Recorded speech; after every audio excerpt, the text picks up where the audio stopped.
반갑습니다. 김보은입니다. 이번 시간에는 지난 시간에 말씀드렸던 것처럼 활용편을 할 예정입니다. 1차 방정식 계산이 좀 훈련이 되어 있지 않은 상태에서 이 파트를 넘어오게 되면 조금 불편한 감이 있을 수가 있으니 반드시 여러 번 숙지를 하시고 연습하신 다음에 이 파트를 넘어오시기를 추천드리겠습니다. 바로 시작해 볼게요. 자, 학습 목표, 문제 상황을 식으로 나타내고, 자, 중요한 포인트가 되는 거죠. 문제 상황을 식으로, 문장제를 식으로, 그런 다음에 계산은 1차 방정식 풀이를 이용할 것이고요. 다양한 실생활 문제를 1차 방정식으로 해결할 수가 있는데요. 이것을 유형별로 정리하는 것이 중요합니다. 제가 오늘 소개해드리는 유형이 기본적이긴 하지만 거기서 파생되는 것들이 있기 때문에 소지하고 계신 문제집이나 개념서들을 통해서 선생님만의 유형서를 만드는 것을 적극 추천드립니다. 해결 과정을 통해 조건을 설정하고요. 그 다음에 해석력이라는 것은 무엇이냐면요. 문장제를 식으로 이렇게 바꿀 때 그때 해석하는 능력이 중요하다라는 것을 말씀드리는 것이고요. 자, 그런 다음에 검사력 또한 중요하다. 무엇을 확인해야 되는지 그것까지 설명드리겠습니다. 바로 시작해 볼게요.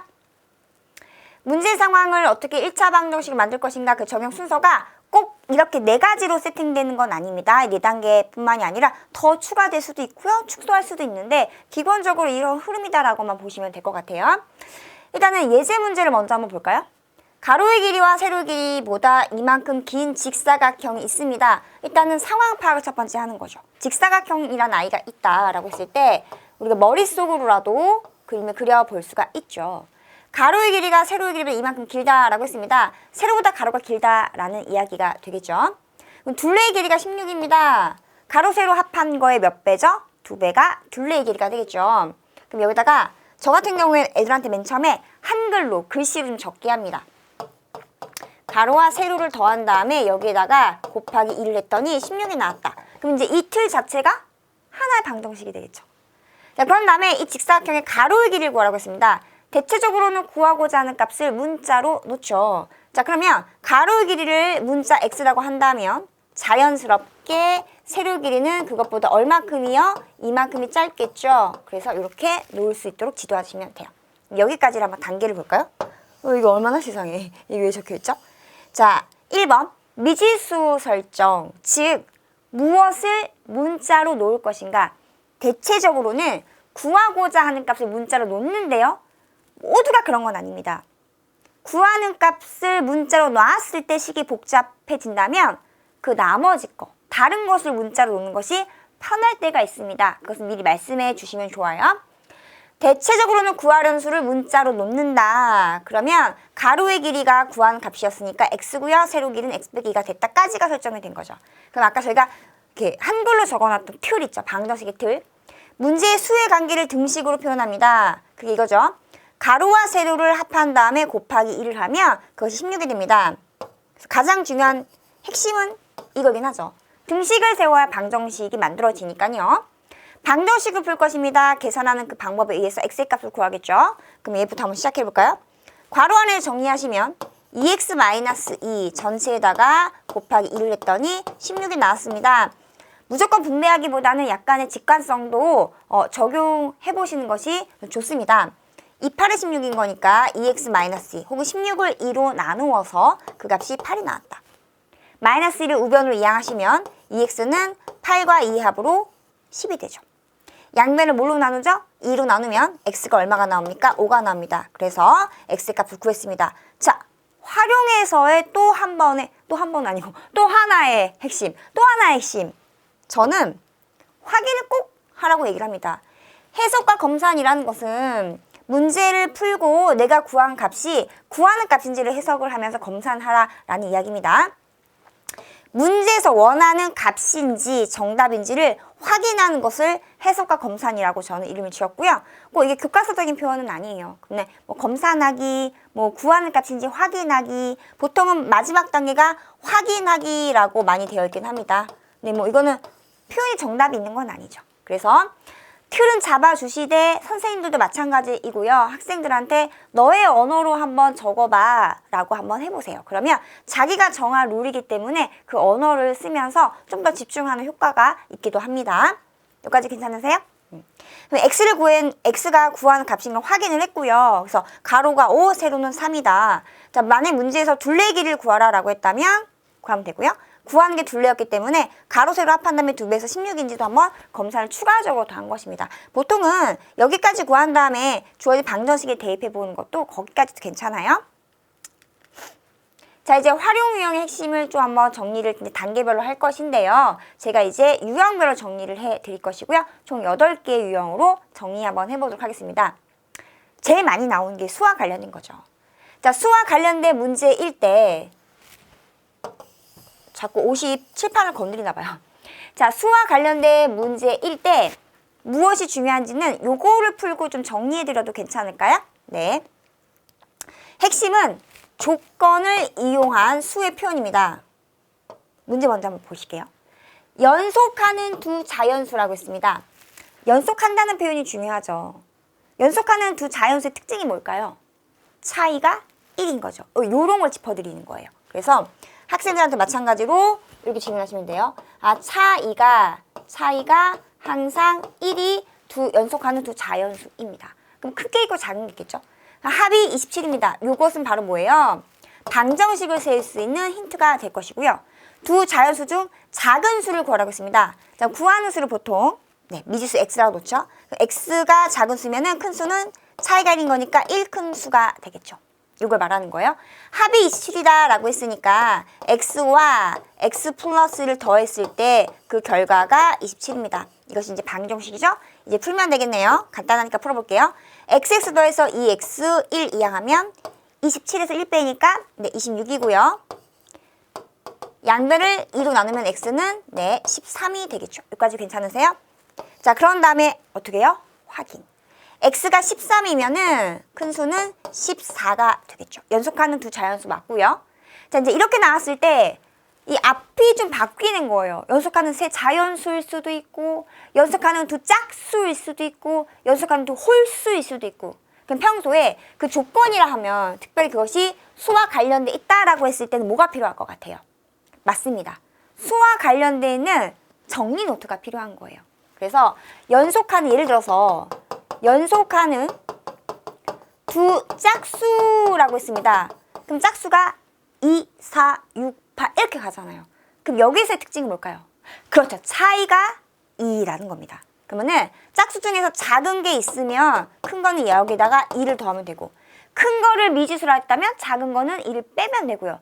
단, 다 구한 다음에 문제에서 원하는 값인지를 반드시 확인을 해야지만 과정에 실수가 있었는지 유무를 확인할 수가 있는 거거든요. 지금은 저희가 확인하니까 괜찮았잖아요. 그렇죠?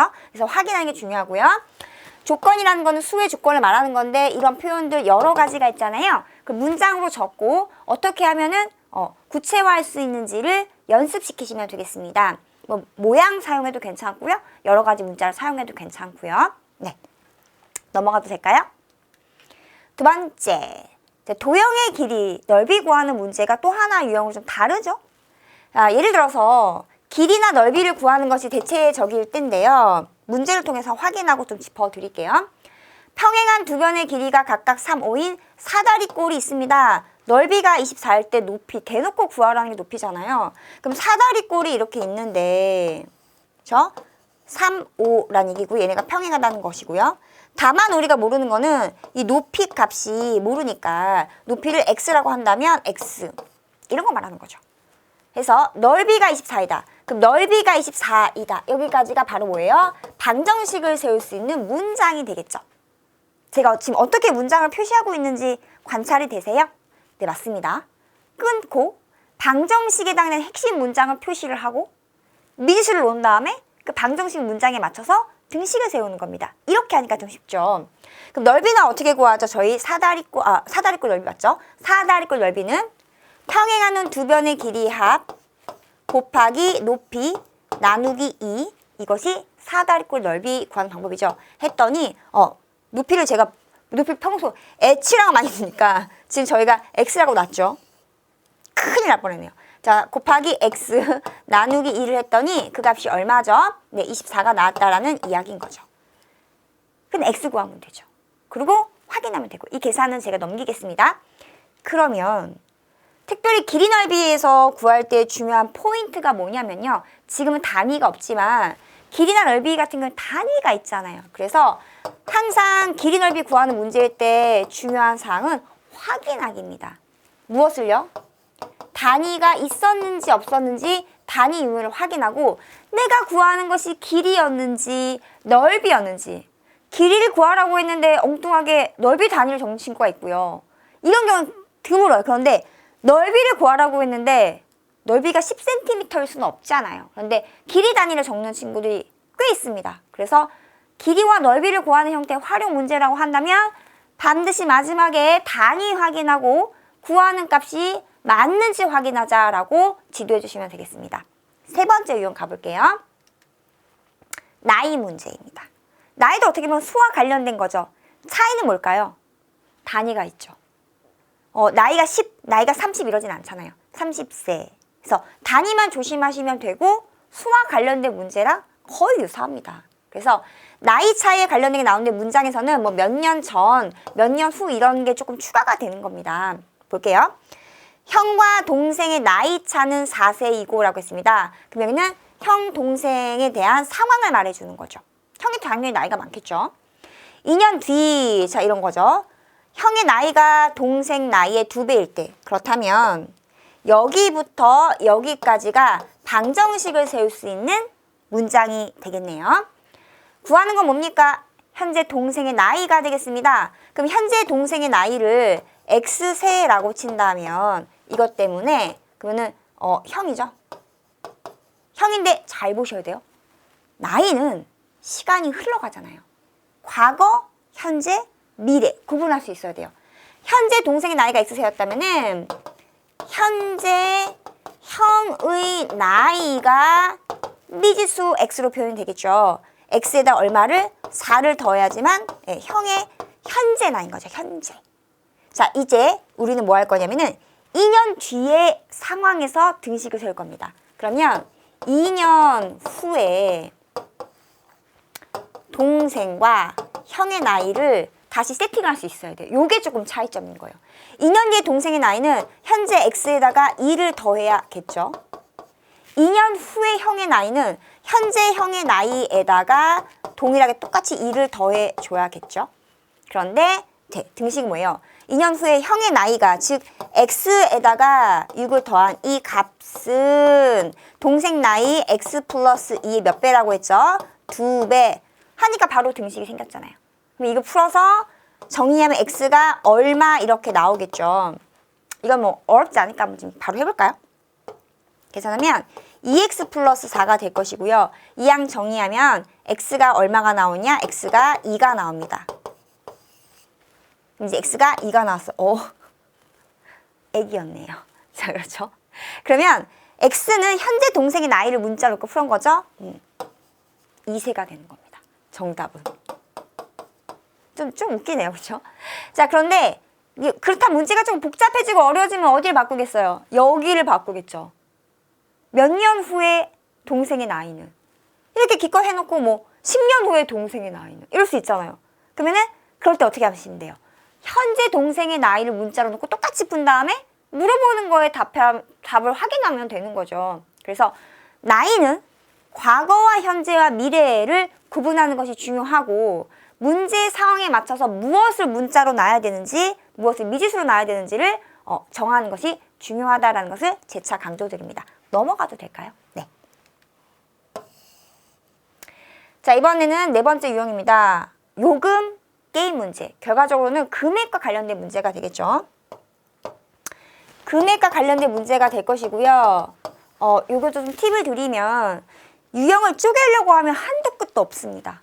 그러면 이 파트를 아예 그냥 포기하는 친구들이 많아져요. 그래서 최대한 교과서 기준으로 기본적인 문제를 저처럼 가지고 계신 문제집이나 교과서 혹은 개념서를 통해서 기본적인 걸 좀 정리를 한번 해보시고요. 상황이 다른 거, 뭐 수나 뭐 도형이랑 지금 금액처럼 차이가 있잖아요. 차이가 있는 것을 이렇게 큰 제목 써가지고 노트에다가 정리하게 유도를 하시고요. 기본적인 문제를 꼭 하나 정도 자기 것만의 기본 문제를 적도록 유도를 한번 해보세요. 그리고 지금 저랑 같이 학습하신 것처럼 조건, 주의사항, 문장 끊어, 그 다음에 등식 만들 수 있는 거를 연습하시고, 그 다음에 계산 연습하시고, 그런 다음에 거기서 파생되는 것들이 있잖아요. 그게 발견됐을 때 얘는 어떤 유형에다가 추가하면 좋을까, 어떤 유형과 연관이 있네, 이런 식으로 하시면 좋습니다. 이럴 때는 연습장을 뜯어서 낱장으로 하시는 것이 더 좋겠죠. 나중에 끼워야 되니까요. 이런 팁도 제가 다 지금 드리는 겁니다. 꿀팁입니다. 자, 이번에는 요금과 게임 문제인데요. 보통은 금액이 같아지는 거잖아요. 대체적으로는 총합을 식으로 표현하게끔 많이를 합니다. 예를 들어서 어느 공원의 입장료는 어른이 3,000원, 아이가 1,000원입니다. 그러니까 한 명당의 금액이 되겠죠. 그래서 금액 같은 경우에는 그 해당 명당의 금액을 구분하는 것이 중요하고요. 문장이 길어지고 복잡할 때를 대비를 해서 표 형식을 추천드립니다. 그래서 어른 아이가 있는데 여기는 한 명당 금액, 뭐 요금이라고 할까요? 그럼 여기다가 한 명 이렇게 하면 되죠. 한 명당 금액이다. 어른은 3,000원이고 아이는 1,000원이다. 뭐 이런 식으로 구분할 수 있게만 해주시면 돼요. 자, 그런 다음에 여기는 이렇게 하셔도 돼요. 만약에 단위를 적는 게 좀 귀찮을 때가 있거든요. 추가적으로 좀 알려드리면 이렇게 해서 보통 이렇게 나와 있는 거는 단위 금액이 되는 거니까 금액인데 단위는 원이다 하면 여기 안 적어도 되죠. 그리고 여기다가 한 명당 금액이다 이렇게 하는 것이 조금 더 괜찮긴 하죠. 어느 날 이 공원에 50명이 입장했습니다. 이거는 전체 인원수가 되겠죠. 그러면은 둘이 합쳐서 어른과 아이의 명수를 합쳐서 50명이겠다. 가지고 이건 따로 표시하시고요. 그 다음에 입장료는 모두 12만 원이었습니다. 이게 바로 전체 금액인 거죠. 모두 12만 원이었습니다. 여기다가 총 금액. 그런데 이것이 방정식을 세울 수 있는 힌트 문장이 되겠다. 어느 날 이 공원에 입장한 아이는 몇 명입니까? 아이의 수를 물었잖아요. 그럼 이것이 미지수가 되겠죠? X명이라고 하겠습니다. 그러면 이제 여기다가 인원수가 정해지는 거죠. 여기다가는 인원수라고 할게요. 인원수. 아이가 X명, 여기 마찬가지로 공통 단위를 여기다 적으시면 돼요. 그럼 수만 적으면 되겠죠? 그 어른은요? 그렇죠. 50명이 전체였으니까 전체에서 아이 수를 빼면 된다라는 거죠. 여기까지 괜찮으세요? 그러면 한 명당 금액에다가 명수를 곱하면 어른의 요금이 나오는 거죠. 한 명당 아이 금액에다가 아이 명수 곱하면 아이의 요금수가 나오는 거죠. 더한 게 전체 총 금액이 되겠죠. 이렇게 하는 게 편하죠. 따라서 이걸 가지고 우리가 방정식을 세우면 다음과 같습니다.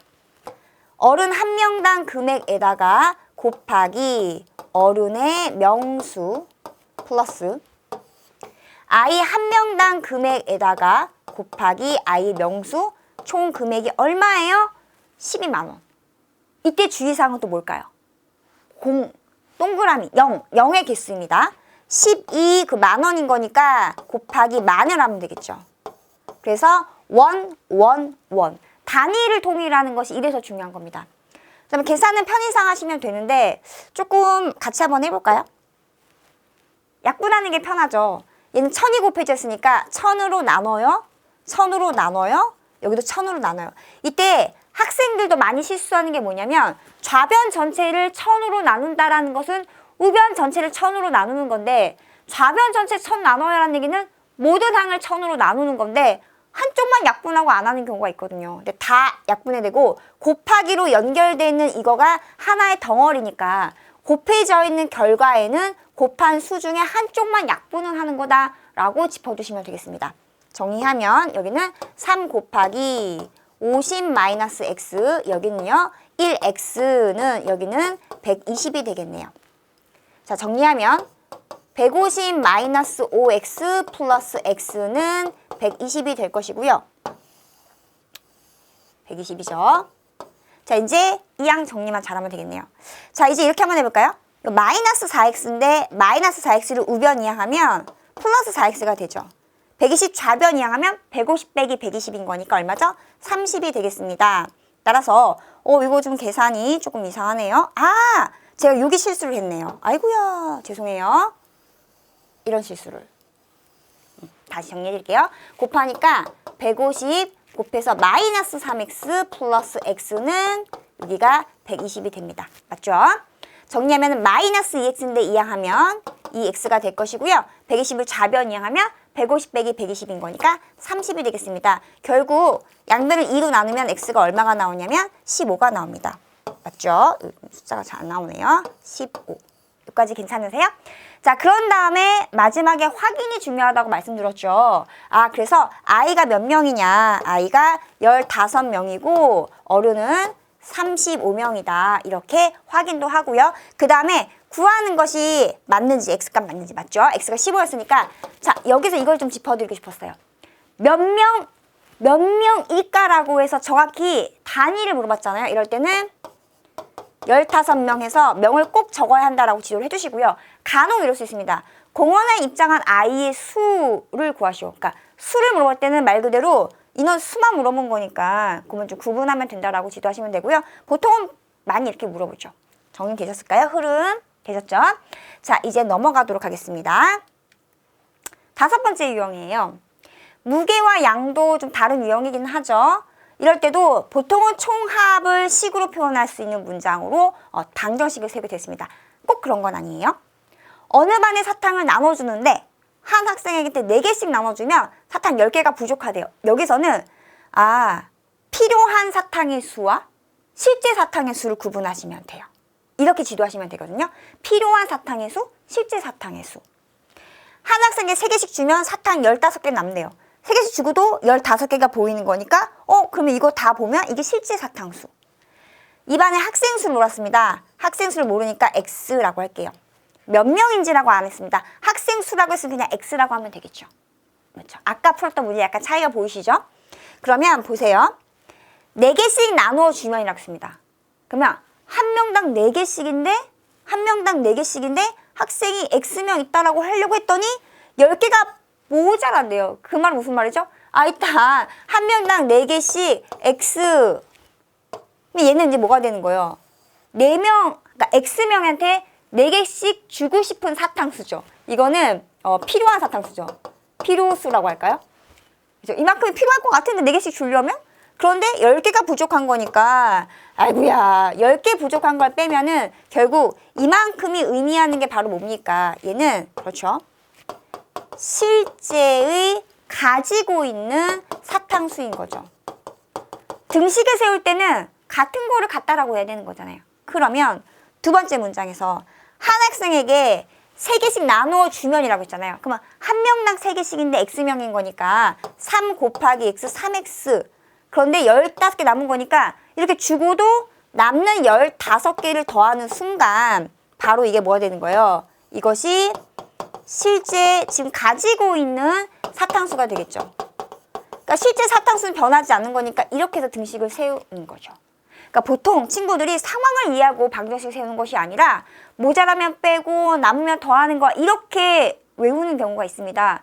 그게 진짜 어떤 조금 변형된 문제나 길어진 문장을 풀 때는 방해가 될 수도 있고요. 잘못 풀 수도 있게 되는 거거든요. 그런데 상황으로 이해를 해서 같은 건 어떻게 같다라고 할 수 있는지를 연습을 시키시게 되면은 더 복잡해지는 문제에서도 충분히 그게 가능해집니다. 뇌 학습의 원리가 되겠죠. 그래서 이런 문제로 연습을 시키시면 된다는 것을 좀 강조드렸고요. 그런 다음에 x값 구하는 건 어렵지 않죠. 넘어가도록 할게요. x 구한 다음에 답에다 그 수만 적으면 되고요. 6번째 속력 문제입니다. 여기서 제가 좀 할 말이 있어요. 문제를 보고 공식을 어떻게 이해시키시고 유도하는지를 좀 알려드릴게요. 동생이 집에서 출발한 지 3분 후에 언니가 동생을 따라 나섰습니다. 자, 이 문장에서 상황 파악을 좀 한번 해보겠습니다. 어디서 출발했죠? 네, 집에서 출발했어요. 집에서 출발. 그리고 따라 나선 거니까 언젠간 만나겠죠. 쭉 문장 보면은 만난다, 만날까 나왔잖아요. 그럼 여기를 만나는 지점, 도착이라고 할게요. 만나는 지점입니다. 근데 출발을 동시에 하지 않았잖아요. 출발을 동시에 하지 않았을 때는 뭘 생각해야 될까요? 걸린 시간이 다른 거예요. 출발해서 만날 때까지 걸린 시간이 각자 다른 겁니다. 나중에 출발한 사람이 좀 뛰었거나 빨랐겠죠. 그러니까 만났겠죠. 그럼 나중에 출발한 사람은 만날 때까지 걸린 시간이 짧아요, 길어요? 더 짧죠. 먼저 출발한 사람이 더 오래 걸린 거죠. 요 차이점을 지도해 주시면 돼요. 아, 그렇군요. 그러면 언니가 덜 걸렸다, 동생이 더 많이 걸렸다. 이렇게 보시면 돼요. 동생은 매분 100m의 속력으로 걷고 언니는 매분 150m의 속력으로 걸을 때 제가 여기를 좀 짚어드리고 싶었습니다. 자, 요게 무슨 말이냐면요. 이런 거죠. 동생을 볼게요. 동생. 매분 100m의 속력인 거니까 속력을 우리가 분속 얼마입니다. 이렇게 적고 또 어떻게도 쓰죠? 맞아요. 지금 머릿속에 생각하고 계신 거 그거 맞아요. 100m per 분. 이게 조금 더 익숙하긴 하죠. 근데 얘를 우리가 어떻게 이해할 수 있냐면 이런 거죠.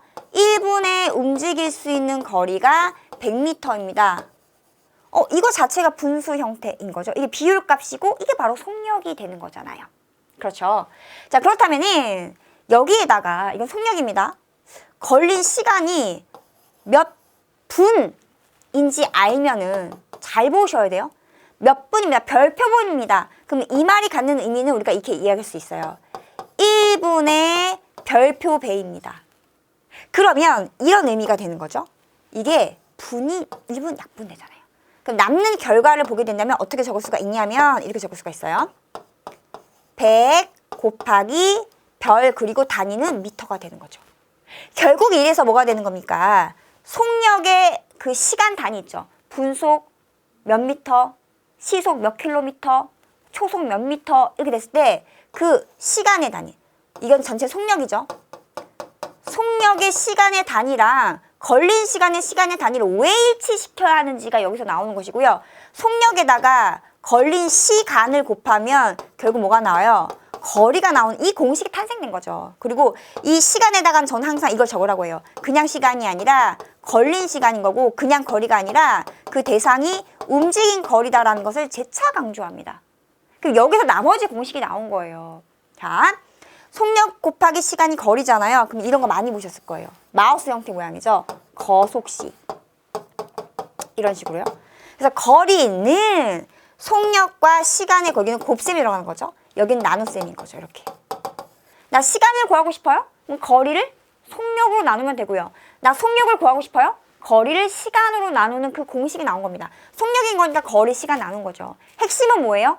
속력입니다. 속력의 단위를 관찰하시고 시간과 거리를 그 단위에 맞춘다. 이것이 핵심입니다.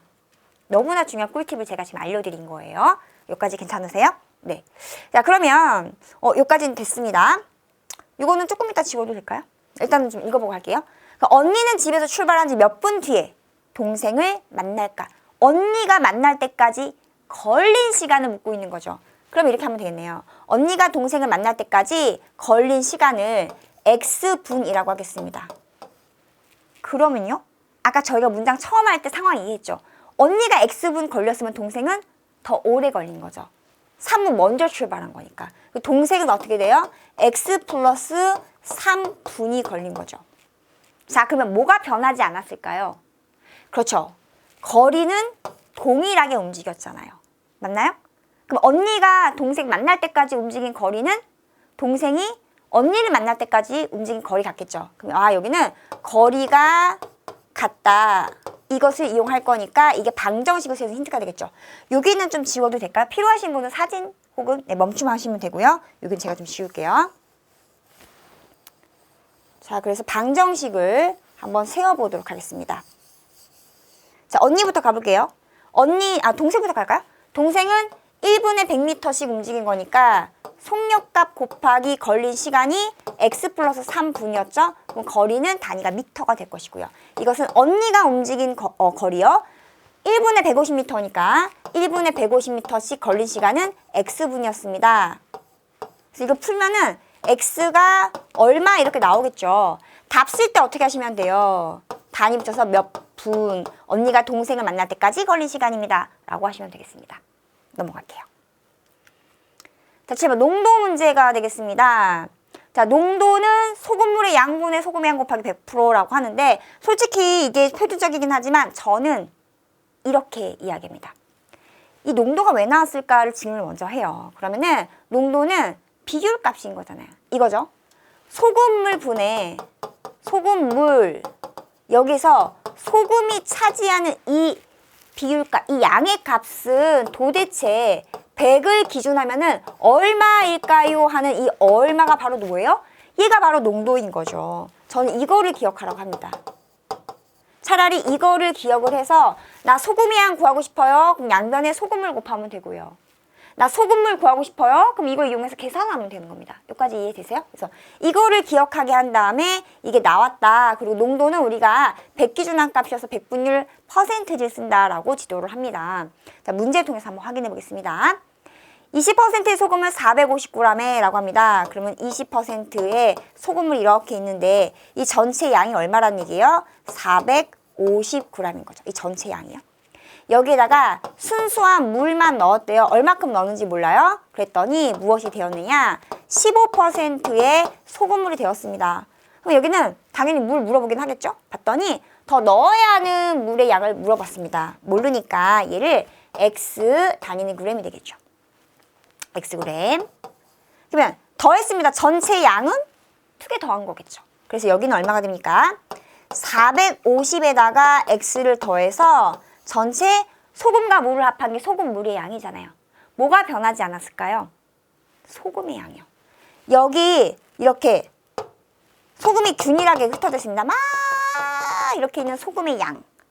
그런데 저는 편의상 이만큼을 그냥 여기 있는 소금의 양이다. 뭉쳐서 표시하기도 하거든요. 아니면 이만큼 있다라고 하고요. 원래는 균일하게 섞여 있긴 하지만 소금의 양이 뭐 이만큼 있다라고 하자. 가라앉아 있다는 보장 없습니다. 편의상. 그러면 소금은 어떻게 구한다고? 소금의 양은 100분의 농도 곱하기 뭐예요? 소금물의 양. 하니까 450이죠. 그러면은 450g의 소금물에 차지하고 있는 소금의 양은 이만큼이에요. 그러니까 곱하기 해서 소금의 양을 구한 거죠. 물만 넣었기 때문에 여기 있는 이 소금의 양, 즉 이만큼도 변함이 없습니다. 여기 안에 들어있는 소금의 양은 어떻게 구하죠? 마찬가지로 100분의 현재 농도 곱하기 그 소금물의 양, 이렇게 하는 거죠. 그러면 양변을 정리하고 계산하면 X값이 나오겠죠? 그러면 X가 구하는 값인 거니까 단위만 확인해서 값을 구하면 되는 겁니다. 이해되시죠? 그래서 소중한 이 자체 100분의 농도 곱하기, 여기를 살짝 다시 지워드릴게요. 완성을 한번 해보도록 하죠. 여기가 100분의 농도가 소금물 분의 소금의 양이다. 소금의 양은 양변에 소금물을 곱한 거니까 100분의 농도 곱하기 소금물의 양 하면 그 소금물에 들어있는 소금의 양을 구한 거다. 그리고 등식을 세울 때는 변하지 않는 값을 비교해서 세우는 거다라고 보시면 되겠습니다. 마지막에는 단위 확인요. 자, 마지막 유형이 되겠습니다. 일의 양이라고도 하죠. 일 처리 문제가 되겠습니다. 자, 그럼 보실게요. 문제를 먼저 한번 가지고 가볼게요. 어떤 일을 하는데 라고 씁니다. 이미 어떤 일이 양이 얼마인지 몰라요. 그러면 양이 얼마인지 모를 때는 항상 그 전체 일의 양을 1로 놓고 푸는 겁니다. 만약에 다른 값을 놓고 풀어도 되는데 그러면 좀 계산이 조금 더 복잡해지는 거. 어차피 나중에 그 값이 약분이 되는 이런 상황이거든요. 그래서 어떤 일을 하는데 그 전체 일의 양을 모를 때는 전체 일의 양을 그 일의 양을 1로 놓고 풉니다. 그러면 A가 있는데 A는 12일, B는 24일 걸린대요. 그 대상이 혼자 했을 때 할 수 있는 일의 양을 결정하는 것이 중요합니다. 그리고 단위 시간 동안. 지금은 12일 걸린다라고 했으니까 저거 보자마자 저는 뭐라고 하셔야 돼요? 그럼 A는 하루에 1일 동안 할 수 있는 일의 양이 도대체 얼마입니까? 전체 일의 양을 걸린 시간으로 나눠주면 되는 거죠. 즉 하루에 12분의 1씩 해서 이것을 12번 하니까 다 더해서 1 되는 거잖아요. 그러네요. 그럼 이제 B를 볼게요. B는 24일인 거니까 B는 1일 동안 B가 할 수 있는 일의 양을 어떻게 하면 되죠? 전체 양을 걸린 날수로 나눠주면 된다는 얘기죠. 24분의 1씩을 24번 더해서 1을 혼자 완성한 거죠. 자, 그러면 이 일을 A가 먼저 3일 동안 한 뒤라고 했습니다. 그러면은 양을 알 수가 있죠? 12분의 1씩 3번 한 거잖아요. 그러면 여기까지 읽었을 때 우리는 12분의 1 이렇게 적어가면서 표시하면 좋습니다. 12분의 1씩 이것을 3번 한 거니까 곱하기 3 하면 되는 거죠. 이어서 그 다음에 뭔가 더 했겠죠? 해서 어쨌거나 저쨌거나 결과 1을 완성해야겠죠. 그래서 이게 중요한 겁니다. 얘는 완성. 그랬더니 A와 B가 함께 했대요. 그러면 하루에 할 수 있는 일의 양이 더 많아졌겠죠. 어떻게 하면 돼요? 하루에 할 수 있는 두 사람의 일의 양을 더하면 되는 거죠. 그래서 끝냈대요. 끝냈으니까 1 완성한 거죠. 근데 A와 B는 며칠 동안 함께 일했느냐? 그 모르니까 X1 하면 되겠죠. 다 됐네요. 그러면은 두 사람이 함께 해서 곱하기 X를 하면 되겠다. 근데 여기 들어가는 거는 A가 할 수 있는 일의 양과 B가 할 수 있는 일의 양을 합하면 된다는 얘기죠. 이제 뭐 하는 거예요? 계산인 거죠. 분수가 포함되는 계산인 거니까 적당히 양변이 얼마를 곱하고요. 그럼 X가 계산해서 얼마 나올 겁니다. 이게 바로 뭐예요? 두 사람이 함께 할 수 있는 날수가 되겠죠? 그런 다음에 여기다가 답을 적을 때는 단위 포함해가지고 이렇게 적으시면 되는 겁니다. 자, 그러면은 핵심을 볼게요. 일의 양은 작업률 곱하기 시간이다. 이게 무슨 말이냐? 작업률이 이런 거죠. 하루 동안 할 수 있는 그 대상의 일의 양. 이거가 바로 뭐예요? 작업률이 되는 겁니다. 그러면 그 작업률에다가 곱하기 시간. 얼마큼 걸렸는지. 그 문제 상황에 따라 달라지겠죠? 시간이 될 수도 있고요. 분이 될 수도 있고 뭐 초일 수도 있고 며칠일 수도 있고요. 그래서 단위 확인 중요하고요. 할 수 있는 작업률 곱하기 시간 하면 일의 양이고 A가 3일 동안 할 수 있는 일의 양, 함께해서 할 수 있는 일의 양 더하면 전체 일의 양. 그래서 등식을 세울 수 있는 구조를 만들어주게 되어 있습니다. 마지막에 단위 확인 꼭 잊지 마시고요. 그래서 8개의 유형을 다 살펴봤습니다. 괜찮았죠? 네. 자주 실수하는 개념 정리를 한번 확인해 보도록 하겠습니다. 몇 년 전, 후에서 식표현 실수를 많이 하는데 과거냐, 현재냐, 미래냐를 확인한 다음에 그것을 식으로 세우는 것이, 문자로 놓는 것이 중요하다는 것 한번 알려드리고요. 조건 누락. 제일 많이 실수하는 게 뭐냐면요. 직사각형의 둘레를 가로, 세로만 더하고 끝내버리는 친구 있습니다. 아니죠. 가로, 세로 더한 다음에 이 전체에다가 곱하기 1을 해야 둘레가 되는데 자꾸 쟤를 빼먹어요. 자, 문제를 식으로 표현할 때 수식기호 오류다. 이게 뭐냐면은요. 수식기호는 다른 게 있는 것이 아니라 저희가 정한 대로 미지수 놓고 문제에서 말한 상황을 파악했을 때 등식을 세울 수 있는, 즉 방정식을 세울 수 있는 문장의 구조가 있는데 그걸 제대로 파악하지 않게 되니까 한 번에 다 읽고 식 세우려고 하니까 뭘 빼먹는 경우가 있습니다. 그걸 말하는 거여서 이거를 방지할 수 있는 경우는 식을 문장을 끊어서 문장 끊기 한 다음에 식 세우는 연습을 하면 됩니다. 문제에서 단위 환산, 그러니까 분을 시로 바꾸거나 그램을 킬로그램 바꾸거나 이래야 돼요. 특히나 이제 속력거리 시간 문제 같은 경우에는 제가 핵심이 뭐라고 말씀드렸죠? 속력의 단위에 맞추라고 말씀드렸잖아요. 그럼 실수할 일이 없습니다.